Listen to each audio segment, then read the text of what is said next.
اب اللہ نے عورت کو بنانے کا ارادہ کیا تو اللہ ایک ڈھیر مٹی کا اکٹھا کر کے عورت کے لیے بھی بنا دیتا اور اس کا اسٹیچو بنا دیتا اور اس کو خشک ہونے دیتا، پھر اس میں روح ڈالتا، پھر اس کو کپڑے پہناتا۔ آپ حیران ہوں گے، سبحان اللہ، اللہ نے ایسا نہیں کیا۔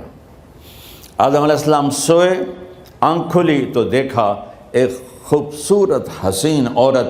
یہ بات اکثر لوگوں کو معلوم ہوگی کہ یوسف علیہ السلام دنیا کے حسین ترین انسان تھے، اور یہ بات شاید کسی کو معلوم نہیں ہوگی کہ دنیا کی سب سے حسین خوبصورت عورت حضرت حوا ہے۔ حضرت آدم اور حوا قریب عمر تھی۔ حضرت آدم کی عمر تو کتابوں میں مل جاتی ہے 1000 برس، لیکن حضرت حوا کی عمر کتنی تھی یہ کہیں پڑھنے کو ملا نہیں، اس لیے میں اندازہ کرتا ہوں کہ قریب ہوگی۔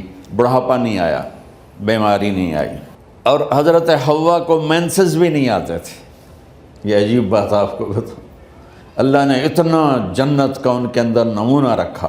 تو اللہ تعالیٰ نے نکاح پڑھایا۔ سبحان اللہ، اپنے نبی کی شان دوبارہ سنو۔ تو اللہ نے کہا آدم اپنی بیگم کا مہر ادا کرو۔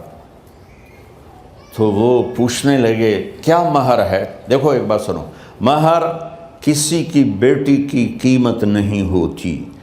$1 ہو یا $1 ٹریلین ہو، بیٹی کی کوئی قیمت نہیں ہوتی۔ یہ ایک نشان ہے کہ اس بچی پر اب یہ جو خامند ہے وہ موت تک خرچہ اس کے ذمہ ہے، بیوی کے ذمہ خرچہ نہیں ہے۔